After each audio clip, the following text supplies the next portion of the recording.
Bonjour, bienvenue sur Ciné Sensei, je suis Mehdi, ça y est, l'été est là, le soleil est là, la plage, des cocktails là-haut, les bronzettes, les voitures, les filles en bikini, les hommes qui font montrer leurs muscles et tout. Donc là, cet été, du coup, nous, on n'a pas fait d'émission, on s'est pas pris la tête, là, on fait des émissions à la cool, ça sera les blockbusters de l'été, c'est parti pour notre épisode 1. Être passionné, c'est être fan.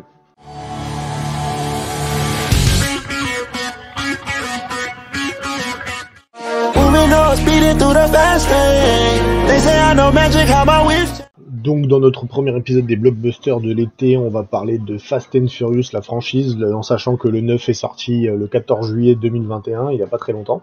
Donc du coup, je vais vous rappeler un petit peu l'historique, mais tout le monde connaît les Fast and Furious. C'est une série de films d'action dont le thème tourne autour des voitures. Et en général, c'est des courses-poursuites dans la rue. Au début, ça commençait par des courses à la sauvage dans la rue. Et après, ça a changé. La licence s'est adaptée à plusieurs volets à son effigie. Il y en a 9 au total. Il y a eu 2 spin-offs. Il y a eu 2 courts-métrages. Plutôt, les 2 spin-offs, c'est 2 courts-métrages. On a eu un spin-off avec Hobbs et Shaw. Et on a aussi une série d'animés qui s'appelle Fast and Furious. Les espions de la route, je crois, un truc comme ça. Et du coup, ouais, on a beaucoup de thèmes qui tournent autour de Fast and Furious, comme la famille, les courses, la fidélité, la loyauté, en gros, tous les thèmes que tout le monde connaît. Il y a énormément d'acteurs qui ont joué dans la franchise, dont d'ailleurs le acteur principal est Vin Diesel et Paul Walker, qui a malheureusement décédé à partir de l'épisode 7. Donc du coup, Vin Diesel a dû s'adapter, à cause de cette mort qui est imprévue en fait, à cause d'un dramatique accident de voiture qu'il a eu. Il a été obligé de trouver une autre solution. Du coup, il avait fait une promesse à Paul Walker comme quoi il ferait 10 Fast and Furious. Du coup, bah, là, il est en train de respecter sa promesse. Ça y est, on y est. Il en reste plus que 2. Le dernier volet sera en 2 parties. Il s'appellera Fast and Furious 10. Et la partie 2, elle sera Fast and Furious 11. Et bien sûr, Fast and Furious ne va pas s'arrêter. Il parle de plein de spin-offs, plein de films qui vont étendre l'univers. Enfin bref, comme un Marvel ou comme un Star Wars, quoi, qui va durer pendant encore quelques années. Donc Fast and Furious existe déjà depuis 20 ans. Le premier Fast and Furious est sorti en 2001 avec le réalisateur Robert Cohen. Et du coup, il y a eu une multitude de réalisateurs qui sont enchaînés, dont une grosse partie qui ont été réalisés par Justice Lin à partir du Fast and Furious 4, qui en a fait, je crois qu'il a fait plusieurs volets. Il a fait... Ah non, c'est à partir du 3, excusez-moi. Justice Lin a commencé à réaliser à partir du 3, il a fait le 4, le 5, le 6, et il a fait le 9, du coup, qui est sorti. Et on a aussi James Wong, qui a fait le Fast and Furious 7, vous le connaissez pour le film Aquaman. Et du coup, Justice Lin aussi, il a fait pas mal de films à côté, dont les Star Trek Sans Limite, le dernier volet. Vin Diesel a fait aussi des courts-métrages qui s'appellent les Los Bandoleros. Il y a eu un autre court-métrage qui a été fait par Philippe Fay Hartwell qui s'appelle Turbo Charged, qui était entre le film numéro 1 et le film numéro 2. Donc du coup, voilà quoi, donc pas mal de réalisateurs qui ont passé le relais. Et du coup, à la base, Fast and Furious, c'est parti d'un article qui s'appelait Racer X, qui était écrit par le journaliste Ken Lee, qui a été publié dans le magazine Vibe, parlant de course-poursuite de différents vols dans les rues de New York. Et le film se déroule, bien sûr, donc le film principal se déroule à Los Angeles. Du coup, la multitude d'acteurs qui ont défilé au fur et à mesure des volets, nous avons Tyers Gibson, je crois que c'était un chanteur de R&B. Il y a eu Ja Rule aussi qui a fait une apparition. Vous avez aussi Dwayne Johnson qui rejoint l'équipe à partir de Fast and Furious 5. Vous avez Gal Gadot qu'on connaît maintenant pour Wonder Woman qui a réuni l'équipe aussi à partir de Fast and Furious 4. On a aussi Jason Statham qui arrive à partir du 5 ou du 6, je crois. Je dirais plus du 6. Après, on a eu aussi pas Michael Douglas, n'importe quoi. Kurt Russell qui est apparu, d'ailleurs qui a un rôle plutôt important. Je crois qu'il apparaît à partir du 7, je crois, lui aussi. Et du coup, voilà, chaque fois les acteurs font des apparitions ou ils sont soit posés être morts et après réapparaissent par on sait par quoi. Une pirouette cacahuète, la personne que vous croyez mort, comme par hasard Michelle Rodriguez, elle revient dans le volet d'après. Fast and Furious, c'est une multitude de pirouettes cacahuètes. D'ailleurs, Anne, le premier qui meurt dans Tokyo Drift. De Fast and Furious 3, il meurt et après il revient, mais non, après ça se passe avant. Enfin bref, c'est un sacré bazar. Si vous suivez pas, vous prenez un volet en cours il y a des champs où vous allez rien comprendre parce il y a des gens qui sont morts, qui reviennent. Mais après, on s'en fout. Fast and Furious, ça reste un divertissement. Voilà, vous vous posez, vous prenez pas la tête, vous regardez le film et voilà, basta. Maintenant, je vais vous dire une petite sélection de tous les Fast and Furious que j'ai bien aimé et que j'ai pas aimé. Donc moi, je vais juste me concentrer sur les films que j'ai vus de Fast and Furious. Je vais pas vous dire la série d'animation que j'ai pas vue et les deux courts-métrages qu'il y a eu entre chaque épisode. Je ne les ai pas vus non plus. Donc du coup, moi, pour moi, si j'avais un top, allez, on va faire un top 5 à peu près des meilleurs Fast and Furious. Je commencerai par le premier. Pour moi, le premier restera le meilleur de la licence parce que ça restait le plus réaliste, on va dire, entre guillemets, bien sûr. Le deuxième était pas mal. J'ai bien aimé le troisième, le Tokyo Drift. Après, malheureusement, les autres, c'est un peu sélectif en fait. J'ai bien aimé le 5, je crois, avec Dwayne Johnson qui apparaît. J'ai bien aimé aussi le 6 quand Jason Statham arrive, donc il fait un ménage total. Et après, du coup, bah, vous suivez en fait comme si vous suiviez une série. En fait, c'est ça qui est un peu dommage, c'est que les Fast and Furious, après, au fur et à mesure, ils sont améliorés. C'est clair qu'on va dire qu'au début, c'est parti d'une idée simple. Des mecs qui font des courses-poursuites dans la rue, et après c'est devenu compliqué, ils faisaient des braquages, après ils faisaient des cambriolages, après ils essayaient de chercher un mec, après le gouvernement les embauchait, enfin bref. C'est parti à un film à la James Bond. Du coup, c'est parti genre hein, dans une franchise comme un James Bond ou un Mission Impossible où chaque histoire était différente. Mais c'est vrai qu'au fur et à mesure, à partir du 5 et du 4, je crois, les Fast and Furious ont commencé on va dire, à s'étoffer niveau casting, bien sûr. Et aussi, l'histoire aussi était un peu plus poussée en fait que les premiers volets. Mais c'est vrai qu'après, on est parti dans le grand n'importe quoi. Vous avez toujours des scènes improbables. Il y en a tellement que je saurais même pas lesquelles vous dire. Que vous vous rendez compte que voilà quoi. Fast and Furious, bah maintenant c'est devenu du grand n'importe quoi, hein, clairement. Plus c'est extravagant et mieux c'est, hein, je vais pas vous mentir. Du coup, bon, après, voilà, ça reste du divertissement, c'est pas pour se prendre la tête, vous rigolez, vous passez du bon temps avec les potes, ou avec votre copine, vous vous mettez un petit film histoire d'eux, et voilà, ça s'arrête là, faut pas chercher à comprendre l'histoire, de toute façon, l'histoire, ça sert à rien. L'histoire, part tellement dans tous les sens que si vous comprenez, vous êtes balèze. Après, vous me direz pourquoi ils se sont pas arrêtés, bah tout simplement parce que ça fonctionne, hein, tout simplement, ça marche, et du coup, Vin Diesel a fait quasiment que les Fast and Furious, hein, quand vous regardez les films de Vin Diesel, il n'y a pas grand chose. Vous avez Fast and Furious, vous avez Riddick qui est pas mal aussi, pour ceux qui n'ont pas vu encore, et vous avez bien sûr les Triple X qui est dans la même vague que Fast and Furious. Et à part ça, Vin Diesel a pas fait des masses de films, à part ces trois licences qui commencent à se développer. Il a tenté plusieurs fois de faire d'autres films qui n'ont pas fonctionné. Il a essayé de faire un film qui s'appelait L'Apprenti Sorcier, qui n'a pas fonctionné. Apparemment, ils envisagent de faire une suite, mais non. C'est pas L'Apprenti Sorcier, je crois que c'est le dernier sorcier ou une connerie comme ça. Enfin bref, un truc à la Blade un petit peu.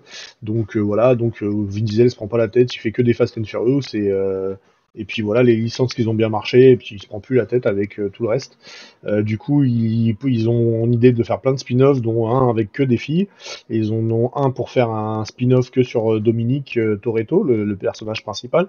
Du coup, maintenant, à partir du 9, maintenant, vous avez John Cena qui est arrivé, qui est le frère cadet de Vin Diesel. Bon, après, je vais pas vous faire la critique, je vais la faire juste après, sur le Fast 9, ce qui nous intéresse.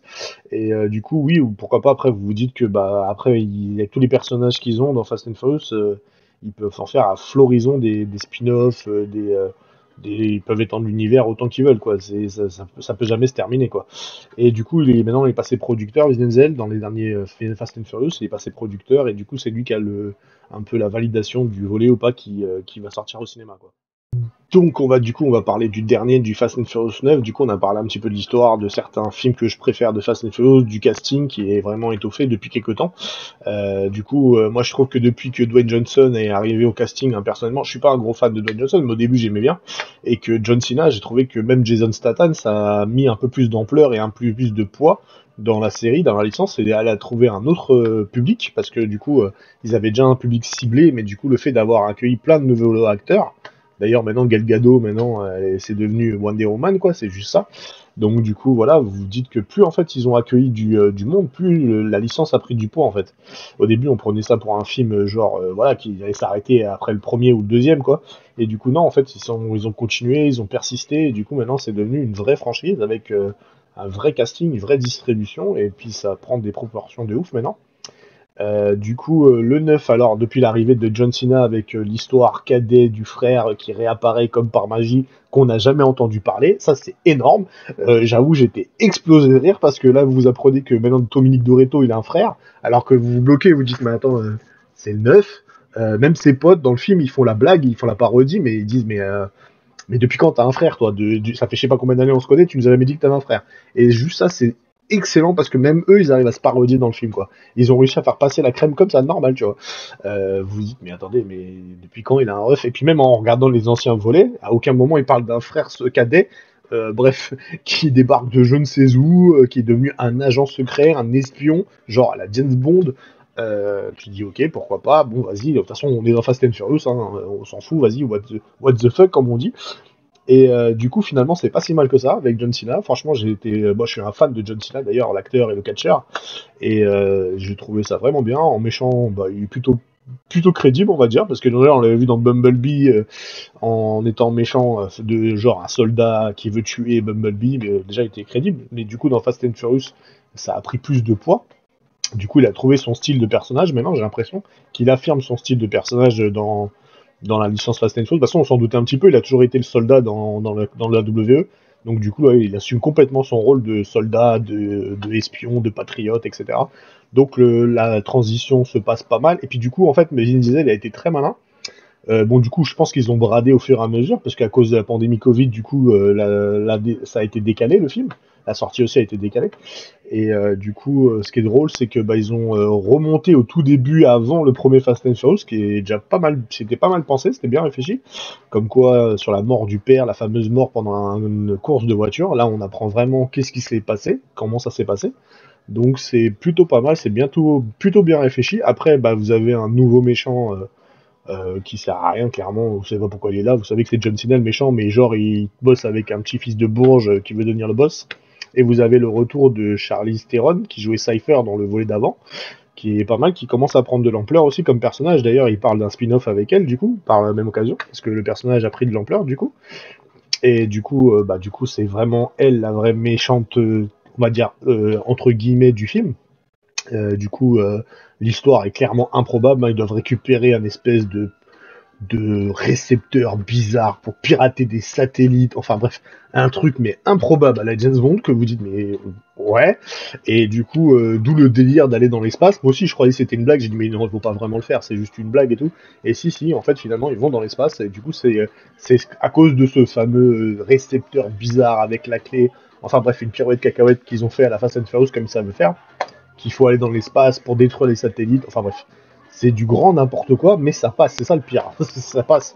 Et du coup, en plus, il y a une nouvelle petite fille qui apparaît, c'est la petite fille de Karate Kid, qui joue la fille de Han, pour ceux qui connaissent. Du coup, ouais, qui est pas mal. C'est intéressant de la revoir, parce qu'on l'avait pas revue depuis Karate Kid en 2010, là, avec Jackie Chan et Jaden Smith, donc c'est intéressant de la revoir, du coup, dans la licence Fast and Furious. Et du coup, encore pirouette cacahuète, là, on vous explique pourquoi Han n'est pas mort, comment ça se fait qu'il est encore là. Enfin bref, une grosse pirouette. Et puis en fait, on s'en fout. En fait, c'est Fast and Furious, faut le prendre comme une blague. En fait, c'est drôle parce qu'il y a tellement de scènes improbables, comme à un moment il y a une voiture qui fait Tarzan avec la corde, un pont qui se casse la gueule et comme de par hasard, la voiture elle sort à 2 secondes de le pont il s'écroule. C'est du grand n'importe quoi. Et puis c'est ce qu'on veut voir. En fait, on sait que quand tu vas avoir un Fast and Furious, tu vas avoir n'importe quoi. C'est aussi simple que ça. Donc le film, si j'avais une note à lui mettre en tant que divertissement, je mettrais un 6 ou un 7. Allez, on va être gentil, on va mettre un 8 au grand max, mais voilà quoi. Faut pas s'attendre à une histoire poussée, une histoire à la Nolan, une histoire où tu vas réfléchir. Non, tu vas juste débrancher ton cerveau, tu vas le poser à l'entrée, tu dis voilà mon cerveau, je reviens dans 2 heures, je le récupère.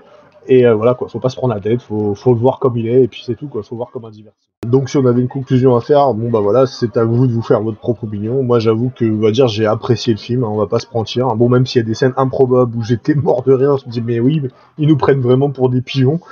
J'étais mort de rire, ça m'a fait délirer, mais en fait voilà, vous prenez pas la tête, faut le prendre comme ça. Faut surtout pas réfléchir. C'est un film divertissement, un film popcorn, ce qu'on appelle. C'est un film où vous allez voir avec des potes, ou allez voir avec votre copine pour passer le temps, et ça vous change un peu. Ça fait une petite sortie, et voilà quoi. Mais faut pas le voir comme du grand cinéma. De toute façon, moi je suis juste curieux de savoir comment ils vont terminer, parce que là, maintenant ils ont été dans l'espace, bah vas-y, mais tu veux faire de plus. J'aimerais savoir, ils vont trouver, hein, forcément, parce qu'ils font du n'importe quoi. Alors, plus ça va, plus c'est n'importe quoi, donc allons-y, hein, soyons fous. Qu'est-ce que tu vas faire après l'espace? Ils vont aller sur Mars, ou dans une autre galaxie, ou dans un monde parallèle. Allez savoir, hein, on saura pas de toute façon, vous saurez rien du tout. Donc voilà, à suivre, hein, affaire à suivre, il en reste plus que 2, courage. J'aimerais voir comment ça va se terminer. Et puis bah, sans compter tous les spin-offs qui vont arriver. Déjà Hob et Shaw, il parle d'un 2 déjà, donc voilà, on sait que bah voilà, il y a plein de spin-offs qui vont se préparer, qui bossent dessus. Hein. De toute façon, Universal, ils vont pas lâcher la licence comme ça. C'est une licence qui rapporte trop d'oseille. Donc du coup, tant que ça va fonctionner, bah ils vont en faire, et puis c'est tout, hein, c'est pas compliqué. Hein. Après voilà, faut le prendre comme il est, comme je vous ai dit, un film divertissement, un film popcorn. Voilà, pour ma petite critique perso, à vous de voir ce que vous voulez faire. Mettez des petits pouces, des petits commentaires, est-ce que vous êtes fan de la licence ou pas. Laissez des commentaires, abonnez-vous comme d'habitude, mettez des pouces en bleu en haut. Et du coup, je vous souhaite une bonne journée, à très bientôt. Et surtout, gardez le fan spirit en vous. Être passionné, c'est être fan. No, my haters hate to see this.